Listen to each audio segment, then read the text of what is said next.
Assalamualaikum warahmatullahi wabarakatuh. Alhamdulillahi rabbil alamin, wabihi nasta'in ala umurid dunya waddin. Summa salatu wassalam ala khairi man ba'athahullah rahmatan lil alamin, sayyidil anbiya'i wal mursalin, Rasulillah Muhammad sallallahu alaihi wasallam wa ala alihi wa ashabihi ajma'in. Allahumma allimna ma yanfa'una wanfa'na bima 'allamtana wa zidna ilma innaka antal alimul hakim. Bapak-bapak, ibu-ibu, keluarga berkeluarga yang hari ini kita semua berkumpul di rumah Bang Daezra, yang alhamdulillah ini satu nikmat, satu karunia Allah Subhanahu wa taala kumpulkan kita. Timing dan momennya pun begitu pas ini.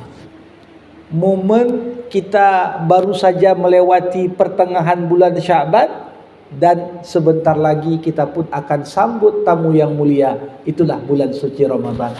Maka banyak-banyaklah kita mengucapkan alhamdulillah. Semoga nikmat kebersamaan, nikmat kekerabatan, nikmat silaturahim yang Allah curahkan untuk kita hari ini dapat terus Allah limpahkan nikmat-nikmat yang lain. Salawat berangkaikan salam kita hadiahkan kepada Nabi Muhammad sallallahu alaihi wasallam. Allahumma salli wa sallim wa barik alaih. Tentunya semoga kita semua sebagaimana merasa bahagia dihimpun di rumah ini, lebih bahagia lagi ketika kita semua berkumpul dan dikumpulkan Allah bersama para luhur yang kita cintai di syurganya Allah, syurga Jannatun Naim insyaallah taala. Bapak Ibu, para hadirin yang saya muliakan, memang dalam hidup ini manusia ini kan sifat utamanya makhluk sosial. Sebagai makhluk sosial, kita tidak bisa hidup sendiri. Kita membutuhkan orang-orang di sekitar kita.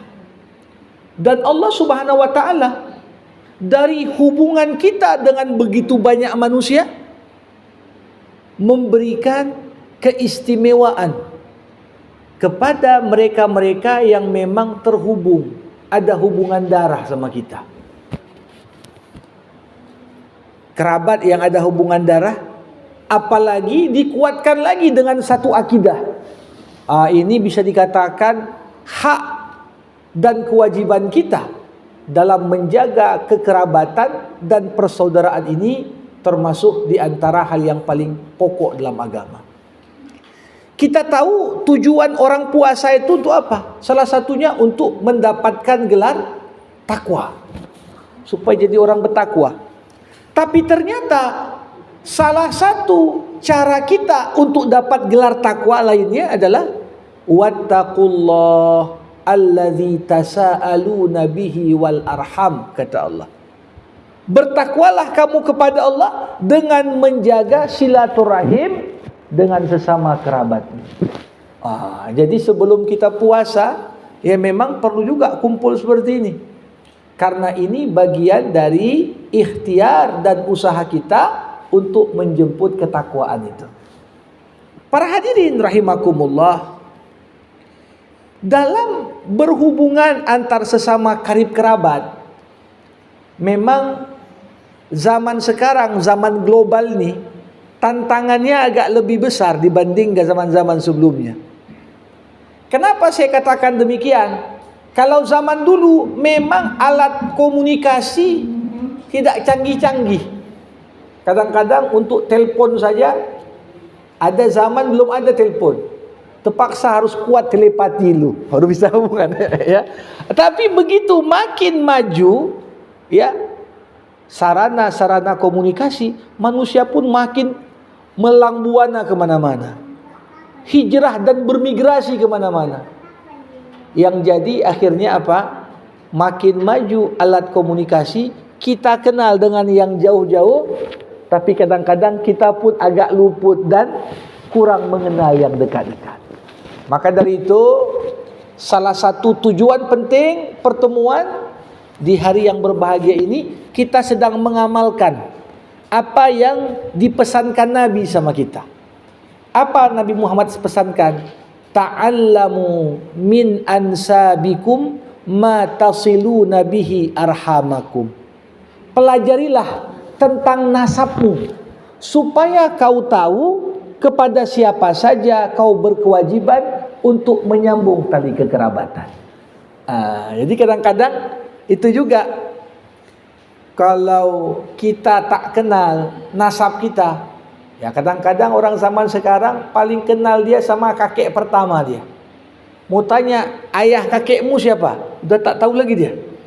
Belum lagi bercerita yang dari keluarga kita, buyut ketiga atau buyut keempat, sudah tak tahu lagi.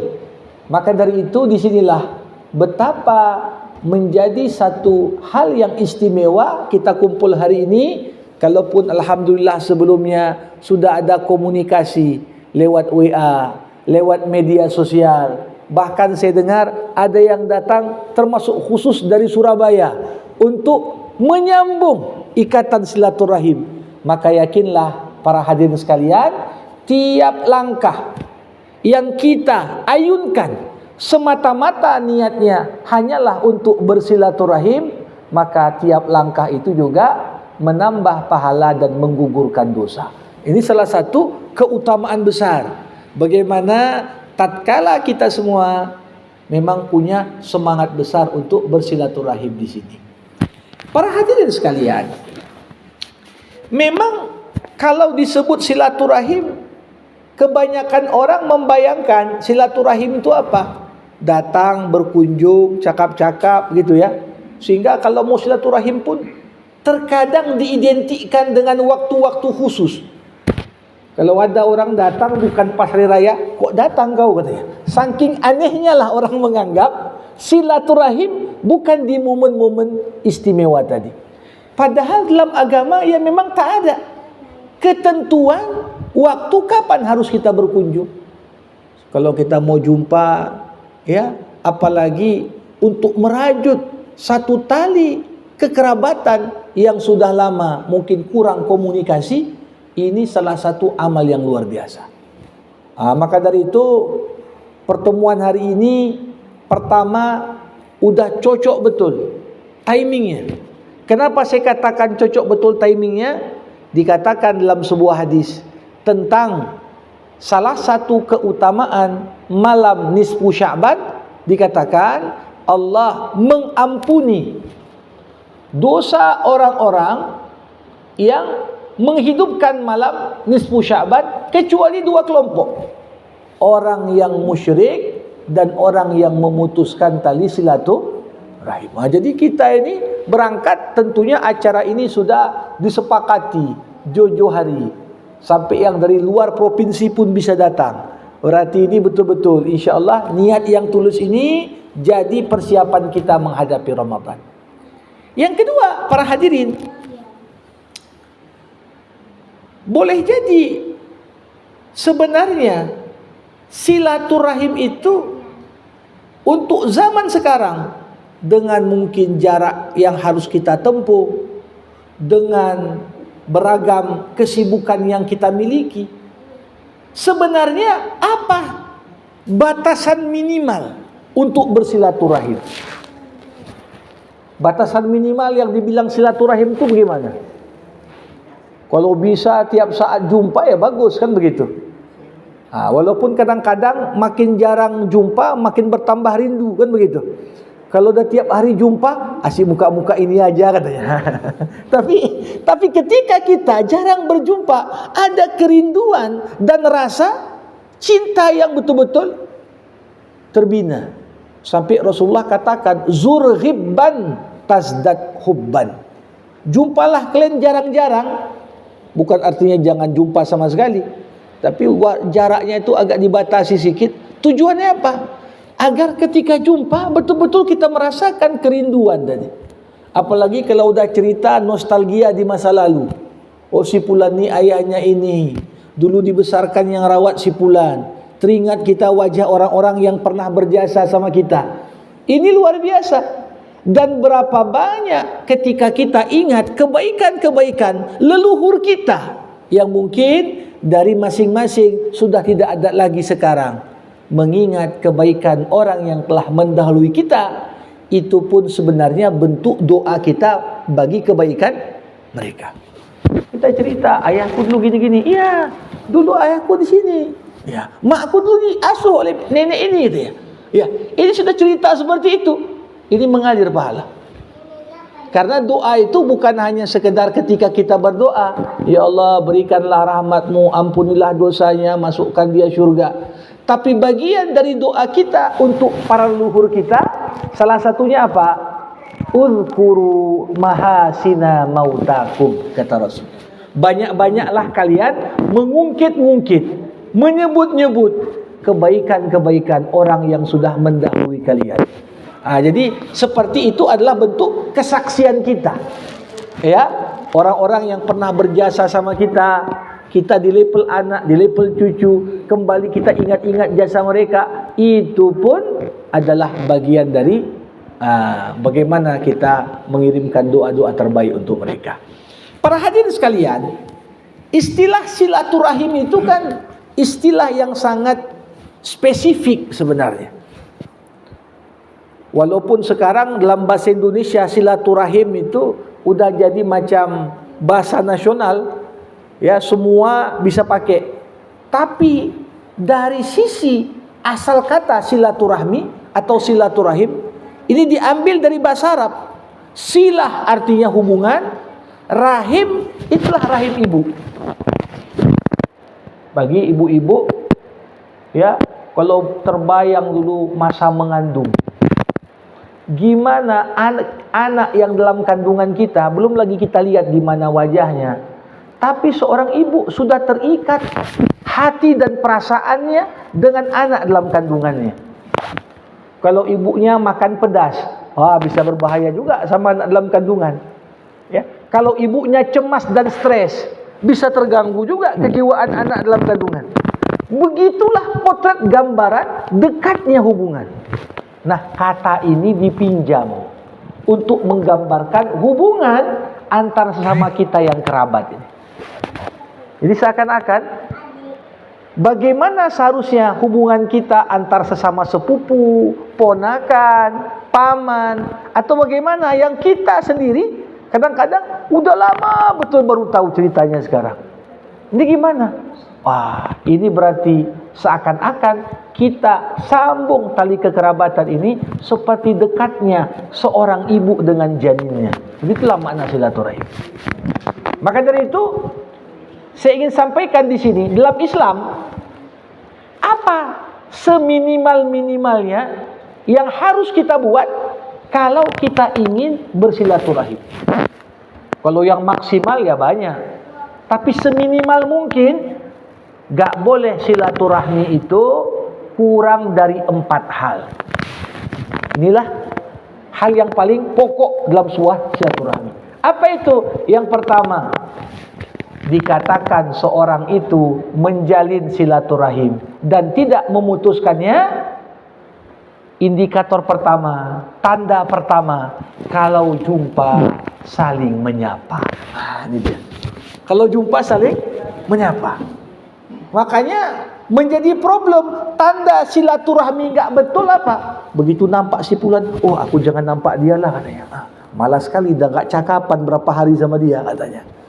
Jadi kalau kita menghindar untuk jumpa saja enggak mau jumpa, nah ini berarti ada masalah pada silaturahmi kita. Sampai menghindar kita untuk berjumpa. Padahal para hadirin, saat saling berjumpa, disitulah sumber pahala besar. Coba bayangkan, berjumpa, yang muda menghormati yang lebih senior, yang senior mengekspresikan rasa cinta kepada yang junior. Diucapkanlah Assalamualaikum. Assalamualaikum ini bukan sekedar sapaan aja, tapi mengandung doa yang cukup dalam. Assalamualaikum warahmatullahi wabarakatuh. 3 kita minta situ. keselamatan untukmu, rahmat Allah untukmu, keberkahan Allah untukmu. Coba bayangkan, kalau kita menghindar untuk berpapasan dengan karib kerabat hanya gara-gara ada miskomunikasi di sini di situ, kita berarti mengharamkan untuk diri kita dapat doa dari saudara kita. Wah, ya. Jadi kadang-kadang berjumpa, kalau kita salam itu berarti silaturahmi, tandanya masih jalan. Nah, jangan pula antar sama kerabat macam orang jumpa debt collector langsung dijauh-jauh. Nanti ditagih payah ini kita ya. Tapi bagaimana jumpa? Apalagi ketika kita saling merangkul, bercerita, sedikit banyak cerita tentang nostalgia, senang hati mendengar. Wah, berapa banyak. Bayangkan Bapak Ibu, lewat satu perjumpaan, apa kata Nabi? Tabassumuka fi wajhi akhika shadaqah. Senyumnya kau tanda gembira. Berpapasan dengan saudaramu itu sedekah. Belum lagi ngomong-ngomong, berpapasan senyum dia. Ya, cuman senyumnya bukan senyum ngejek lah. Ya, ada juga sekarang senyum ngejek. Ya, tapi senyum tanda ekspresi kegembiraan. Sudah lama tak jumpa, sumringah senyumnya melihat saudaranya. Assalamualaikum, dipeluknya lagi. Berapa kebaikan di balik hanya sekedar hal yang sederhana dan simpel ini. Makanya dalam bersilaturahim, supaya kita bisa tetap mengamalkan saling menyapa kalau berjumpa, kadang-kadang disinilah perlu kita ingat satu akhlak yang diajarkan Nabi kepada kita, khususnya antar karib kerabat. Apa itu? Akhlak taghaful. Taghaful ini artinya apa? Cepatlah kita lupa akan, ya mungkin ada khilaf saudara kita, ada ya hal-hal lalai dia, ya gak usah kita simpan dalam hati sampai mendendam. Makanya dalam agama pun dikatakan tak halal seorang muslim mendiamkan saudaranya muslim yang lain lebih dari 3 hari. Berarti kalau 3 hari boleh Ustaz? Ya, boleh 3 hari sebagai momen masing-masing evaluasi diri. Ya, kadang-kadang kalau kita ribut sama orang yang kita kenal, selalu kita nyalahkan orang dulu. Pas ini dia yang salah nih. Enggak, aku yang salah. Tapi begitu kita masuk hari kedua, hari ketiga, mulai kita merenung. Tak enak juga ya, ternyata tak cakapan begini. Apalah salahnya aku duluan nyapa dia. Wah. Makanya ketika ada 2 orang saling tak menyapa, terlepas siapa yang salah duluan, agama tak lagi melihat ke belakang. Tapi agama mengatakan wa khairuhumal ladzi yabda'u bisalam. Yang terbaik di antara keduanya yang lebih dulu nyapa. Mungkin yang salah si A, tapi karena dia merasa aku kan lebih senior, dia lebih minta maaf. Atau si B pula agak ada gengsinya, enggak lah aku kan korban deh, masa pula aku yang nyapa duluan. Agama mengatakan yang terbaik di antara 2 yang saling mendiamkan adalah yang lebih dulu menyapa. Ini tanda pertama kita saling bersilaturahim, seminimalnya saling menyapa kalau jumpa. Yang kedua, para hadirin, apa tanda kita saling bersilaturahim? Tanda kedua saling bersilaturahim adalah kita saling tidak menyakiti. Kadang-kadang ya kita ini jumpa sama karib kerabat, karena kita ada lebih harta bisa kita kasih dia. Kita ada lebih ilmu, kita kasih dia. Kita ada lebih koneksi, kita kasih dia. Tapi kalau kita tak punya apa-apa, seminimal-minimalnya silaturahim, jangan sakiti dia. Apakah kita sakiti dengan ucapan? Makanya dalam Quran itu sampai dikatakan kewajiban anak sama orang tua khususnya, dan ini berlaku untuk semua karib kerabat yang lebih senior. Apa kata Allah? Fala taqul lahuma uffin. Janganlah kau bilang sama orang tuamu. Padahal ini cuma 2 huruf dia. Tapi karena itu sangat berpotensi menyakitkan hati yang lebih senior, diminta sesuatu dia kepada karib kerabatnya, ditolak pula dengan ucapan Allah Subhanahu wa taala gambarkan itu sebagai salah satu perbuatan yang paling buruk, bahkan bisa membawa kepada apa yang kita sebut kedurhakaan anak pada orang tuanya. Bapak Ibu, jadi menyakiti hati orang itu dari yang paling sedikit hurufnya itu sudah bisa mutus silaturahim. Apalagi kalau sampai mengucapkan kata-kata yang panjang, yang ujungnya saling maki, saling hina, saling ngejek, ya. Walaupun kadang-kadang di awal mungkin bawaannya ini humornya ini bercandanya ini, tapi segala sesuatu kalau sudah melebihi batas kewajaran, walaupun awalnya bercanda, tapi kalau udah saling ngejek, berbekas juga di hati itu. Berbekas juga di hati itu. Maka disinilah agama mengatakan seminimal-minimalnya silaturahim, jangan saling menyakiti. Dan kita ini kadang-kadang yang lebih junior dalam merajut tali silaturahim dengan yang lebih senior, perlu juga yang junior ini belajar. Wa kullahuma qaulan karima. Kadang-kadang enggak ada niat menyakiti hati, tapi gara-gara salah milih kosakata saja bisa tersinggung. Dan itu bisa terjadi. Makanya begitulah pentingnya kita jaga silaturahim dengan tak saling menyakiti. Tak saling menyakiti dengan ucapan, apalagi tak saling menyakiti dengan perbuatan. Ada lagi yang menyakiti perbuatan, diceritakan di belakang, difitnah macam-macam, digosipin dan lain sebagainya. Ini kadang-kadang lewat perbuatan. Kalau ada orang jauh nyakiti kita, ya kadang-kadang kita bisa terima, tapi lebih sulit lagi menerima orang karib kerabat yang justru menyakiti hati kita. Maka disitulah kunci silaturahim, tak saling menyakiti. Bapak Ibu yang berbahagia, ada lagi tanda ketiga, seminimal-minimalnya kita bersilaturahim. Apa itu? Kalau kita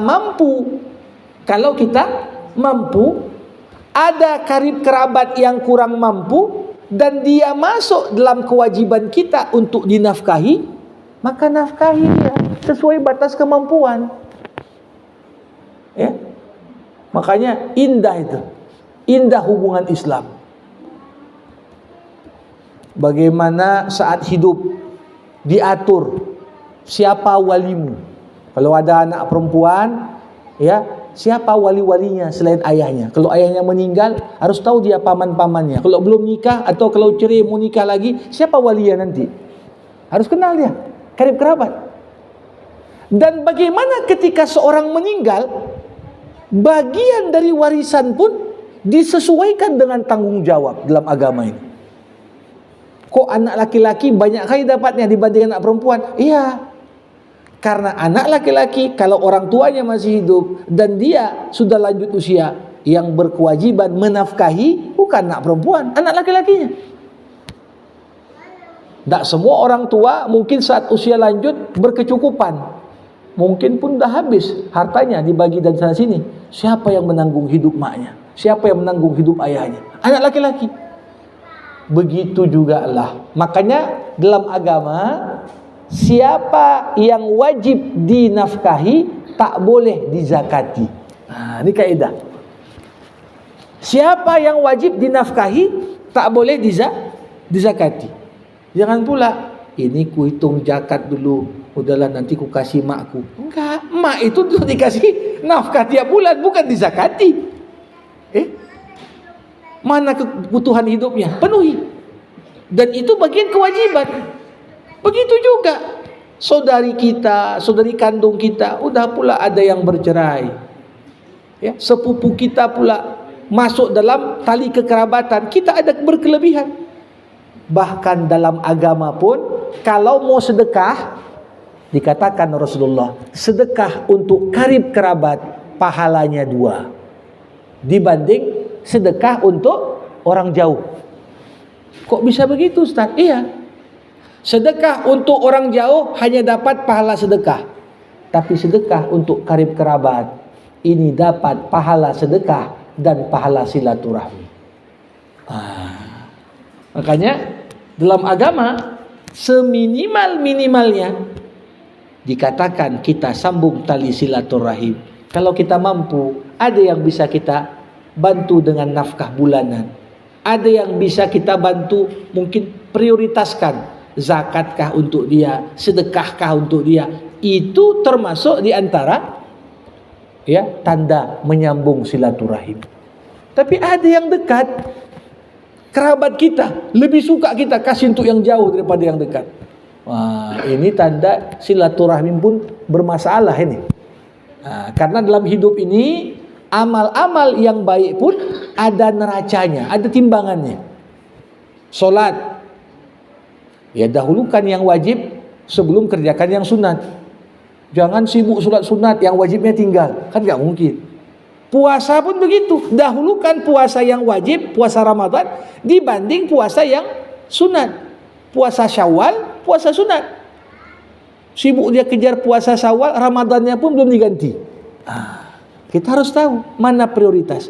Begitu juga mau kasih sedekah, mau kasih zakat, mau kasih bantuan, dahulukan karib kerabatmu, dahulukan saudaramu. Kenapa? Ketika kau dahulukan mereka, itulah wujud dan bentuk tanda kita menyambung tali silaturahim. Jadi tadi pertama apa? Kalau jumpa saling sapa. Begitu jumpa tak saling sapa, atau begitu menghindar untuk saling berjumpa, berarti ada yang salah pada silaturahim. Yang kedua tadi, tak saling menyakiti. Kalau kita saling menyakiti dengan ucapan, dengan perbuatan, berarti ada masalah pada silaturahim. Yang ketiga, saling membantu dengan nafkah, dengan zakat, dengan sedekah, atau apapun. Yang jelas, yang wajib kau nafkahi tak boleh kau zakati. Ini dia kaedahnya. Baru yang keempat, inilah terakhir. Seminimal-minimalnya kita bersilaturahim itu bagaimana? Dikatakan oleh Rasulullah SAW dengan saling mendoakan dan mohon ampun untuk yang sudah mendahului kita. Untuk kita yang masih hidup ini, jangan lupa setiap doa sisipkan juga. Orang kita siap doa aja, berdoa untuk sesama umat Islam kok. Ihdinas siratal mustaqim. Ya Allah, kasih hidayah untuk kami semua orang Islam menuju jalan yang lurus. Kita doakan semua orang Islam. Kalau sesama muslim aja kita doakan, apalagi untuk karib kerabat kita yang lebih khusus. Lebih pantas lagi doakan. Berdoa sambil mungkin kita doa untuk orang tua kita, leluhur kita, kakek kita, nenek kita yang telah mendahului kita. Kita sebutkan namanya sesuatu. Kita sebutkan. Jangan lupa untuk karib kerabat yang masih hidup. Ya Allah, tanamkanlah rasa cinta dan kepedulian dalam hati kami kepada sesama. Karena memang kalau kita lihat salah satu cara Allah membukakan pintu rahmatnya untuk kita dalam kehidupan, salah satunya adalah ketika kita saling menyayangi dan mengasihi, khususnya antar sesama karib kerabat ini. Jadi ini 4 hal. Kadang-kadang ada keterbatasan kita. Minimal yang paling terakhir saling mendoakan tuh jangan tinggalkan. Kita doakan leluhur kita, ayah, ibu kita, baik yang masih hidup ataupun yang sudah tiada. Kita ingat juga kebaikan paman, bibi, sepupu, ponakan, itu bagian. Kenapa? Dalam sebuah bait syair, ada seorang penyair Arab memperumpamakan, akhin fa innahu man la akhalahu kasair fil qitali biduni haijai. Saudaraku, sesungguhnya orang yang tak punya saudara seperti orang yang menuju medan perang tak bawa senjata. Itulah perumpamaan. Jadi nikmat yang besar Allah berikan saudara untuk kita. Dan Bapak Ibu sekalian, dikatakan dalam Al-Quran, ketika antar satu individu dengan individu yang lain dari karib kerabat saling mencintai, itu harganya lebih dari dunia beserta segala isinya. Kenapa saya katakan demikian? Karena yang menautkan hati kita ini tiada yang lain kecuali Allah. Bapak Ibu, waktu mau menjelang musim kampanye, udah tebar bakar duit pun belum tentu orang mau milih itu. Artinya apa? Persaudaraan gak bisa dibeli. Urusan kecondongan hati gak bisa dibeli. Oke, dia terima pura-pura, tapi cobos yang lain juga, kan gitu. Tapi ketika kita ingat dalam doa, ingat saudara, dalam bagi-bagi rezeki ingat karib kerabat. Oh, si fulan agak susah dia, dihubungilah. Nah, ini sesuatu yang kalau kita katakan lebih berharga daripada dunia beserta segala isinya. Karena yang menyatukan hati ini siapa? Allah. Ya mungkin kita ada satu dua yang menghubungkan. Si fulan, masukkanlah grup keluarga.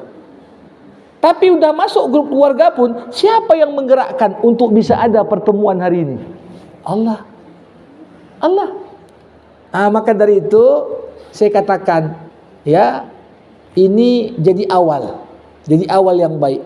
Mudah-mudahan, ya, setelah pertemuan ini, ya, Allah Subhanahu wa taala, ya, curahkan lebih banyak rahmat. Ya, Bang Ezra pembuka dia. Ya, dikasihlah rumah untuk pembukaan pertemuan pertama. Ya, mudah-mudahan ini akan ada kelanjutan terus. Sehingga bukan sekedar kita cerita masa lalu. Ini pertemuan pertama banyak cerita masa lalu. Cerita nostalgia, cerita kenangan, cerita ini dan itu. Si fulan leluhur kita, si fulan kakek kita, si fulan nenek kita. Inilah yang mengikat kita. Tapi lambat laun karena sering jumpa nanti kemudian udah mulai cerita masa depan kayak mana.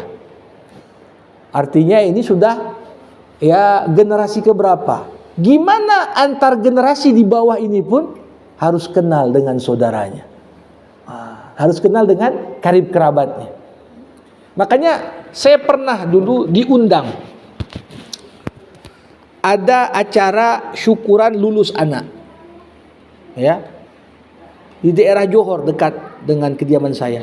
Terkejut saya. Waktu itu ada buku besar keluarga. Buku besar keluarga itu siapa yang udah sarjana dimasukin namanya, mapas fotonya. Di buku itu agak tebal memang bukunya. Itulah silsilah keluarga. Dari mulai kakeknya yang ketiga ada catatan semua. Anaknya siapa, turunnya siapa.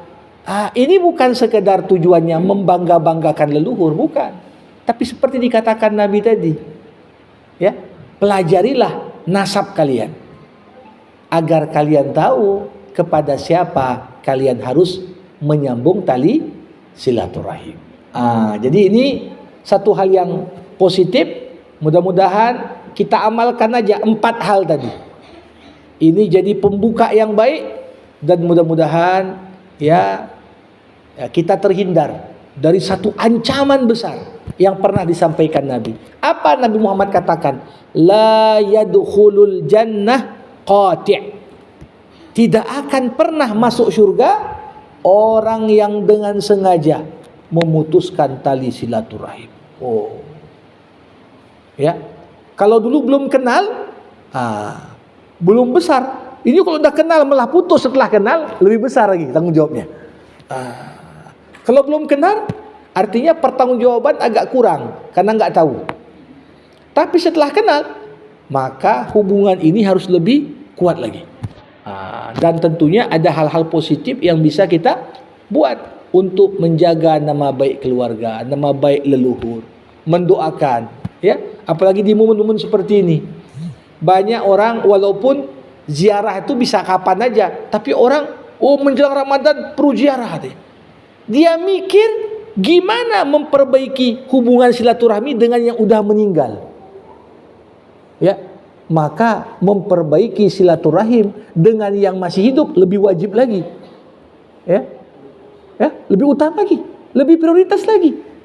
Kalau dengan yang meninggal aja kita datang, kita doa, kita kirim-kirimkan doa, gimana pula dengan yang masih hidup? Dan ketahuilah, salah satu kewajiban anak setelah orang tuanya meninggal, itu disebutkan Rasulullah dalam sebuah hadis. Riwayat sahabat wanita Fatimah binti Umais. Ketika dia tanya, Rasul, setelah ibuku meninggal, apalagi kewajibanku kepadanya?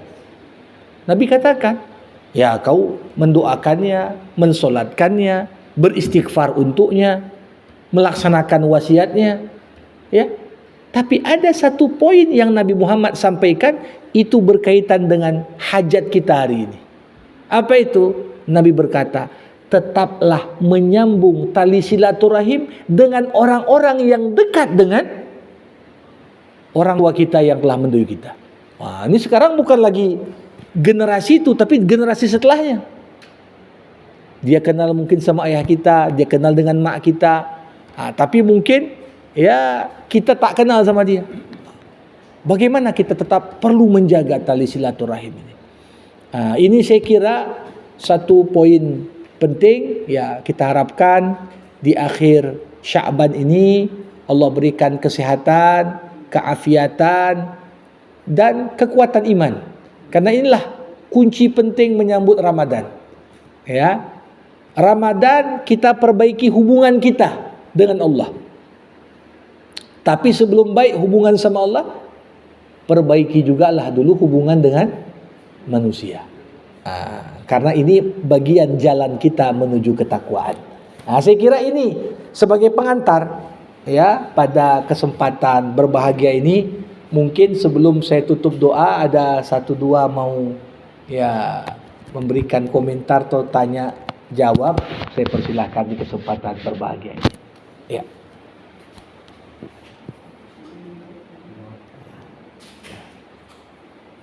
Silakan Ibu.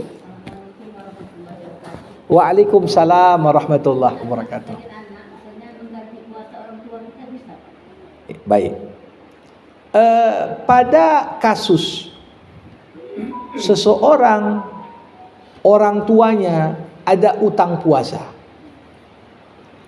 dan orang tua tersebut meninggal dunia tanpa sempat membayarkan utangnya. Itu juga yang ditanya oleh sahabat wanita Fatimah binti Umais. Rasul, kalau makku punya utang puasa macam mana? Rasulullah menjawab, kalau makmu punya utang sama manusia, kau bayarkan enggak? Ku bayar. Nabi berkata, fadainullah ahaqqu bil qada. Begitu juga utang-utang orang tuamu kepada Allah lebih utama untuk kau bayar. Nah, di sini pendekatan puasa yang ditinggalkan orang tua kita ada dua macam. Ada orang tua kita tak puasa. Kenapa? Karena memang waktu masih hidup pun udah tak kuat lagi dia puasa. Mungkin karena sakit atau karena uzur, sehingga utangnya itu cukup kita bayar dengan fidyah. Kita bayar. Oh, dia tahun terakhir belum dibayar fidyahnya, udah hitungkan 30 hari kasih makan orang miskin. 30 orang atau tiap hari kasih makan satu orang miskin selama 30 hari. Itu bayar. Tapi kadang-kadang meninggal orang tua kita masih muda lagi. Masih sehat lagi. Atau mungkin karena lewatlah masa menstruasi tak puasa dia. Belum sempat ganti udah meninggal. Ini macam mana? Sebahagian ulama mengatakan soma anhu waliyuhu. Boleh orang yang bertanggung jawab kepadanya mengganti puasa dia. Itu ada hadisnya. Ada hadisnya boleh anak makku dulu ada puasa. Memang dia belum waktu hidup belum wajib kena fidyah karena masih kuat misalnya. Tapi ada sebagian ulama yang lain mengatakan, ya boleh juga utang puasa itu, walaupun si ibu dalam kondisi kuat, udah meninggal dia, disisihkan dari harta warisannya kalau ada untuk dibayarkan utangnya. Makanya dalam membagi warisan, sebelum dibagi-bagi warisan, dibayar dulu utang. Utang sama Allah dalam bentuk mana zakat harta belum dikeluarkan tahun terakhir. Puasa, berapa yang belum dibayarnya, keluarkan fidyahnya. Boleh dengan kita bayar fidyah, atau jenis yang lain seperti saya katakan tadi, meninggal belum sempat dia ganti, boleh. Artinya yang bertanggung jawab atasnya berniat puasa untuk mengganti bagi dia. Demikian. Ya. Tapi tentunya ini yang diperhatikan syarat. Yang mengganti dia pun jangan punya utang. Jangan pula kita mau bayarkan utang orang, kita sendiri pun masih berutang. Jadi kita selesaikan dulu utang puasa kita. Kalau sudah, boleh kita puasa dengan niat tujuan untuk orang tua yang telah mendahului kita. Demikian.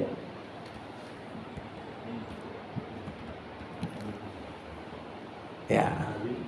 Ada lagi? Ustaz. Silakan. Assalamualaikum warahmatullahi wabarakatuh. Waalaikumsalam warahmatullahi. Ya, kita bersaudara gitu kan. Ya. Tapi beda agama boleh kita doakan. Ya. Mendoakan mereka yang berbeda agama dengan kita ketika dia masih hidup. Doa itu sambil kita doakan, mudah-mudahan kawan itu dapat hidayah. Ya, boleh.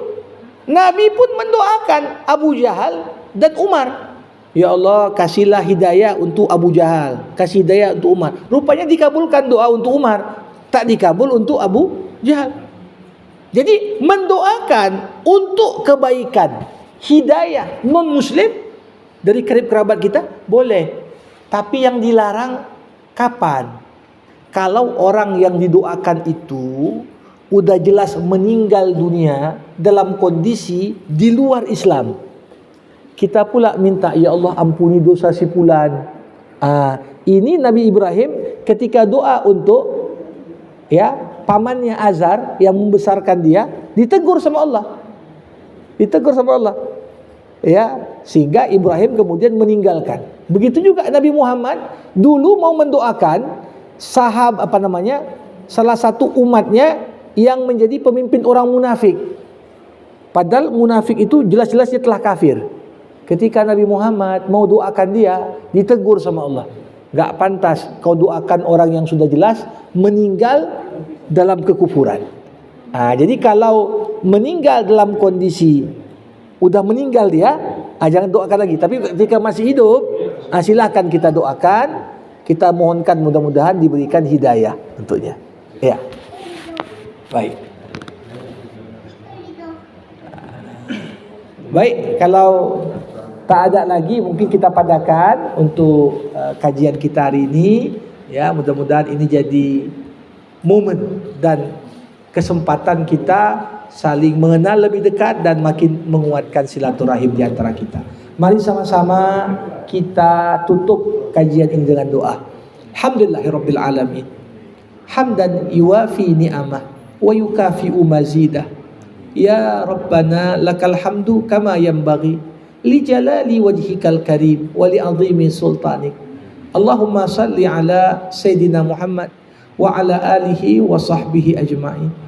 Allahumma ighfir lana dhunubana wa liwalidayna wa aqaribina wa li jami' ikhwanina alladhina sabaquna bil iman wa la taj'al fi qulubina ghillan lil ladzina amanu rabbana innaka ra'ufur rahim.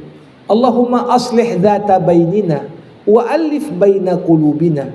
Allahumma habbib ilaina al-iman wa zayyinhu fi qulubina wa karrih ilaina al-kufra wal fusuqa wal asyan waj'alna minar rasyidin. Allahumma barik lana fi Sya'ban wa ballighna Ramadan. Allahumma ja'al jam'ana hadza jam'an marhuma wa tafarruqana min ba'dihi tafarruqan ma'suma. Rabbana atina fid dunya hasanah wa fil akhirati hasanah wa qina adzabannar. Wa sallallahu ala sayyidina Muhammad wa ala alihi wa sahbihi ajma'in walhamdulillahi rabbil alamin. Terima kasih. Assalamualaikum warahmatullahi wabarakatuh.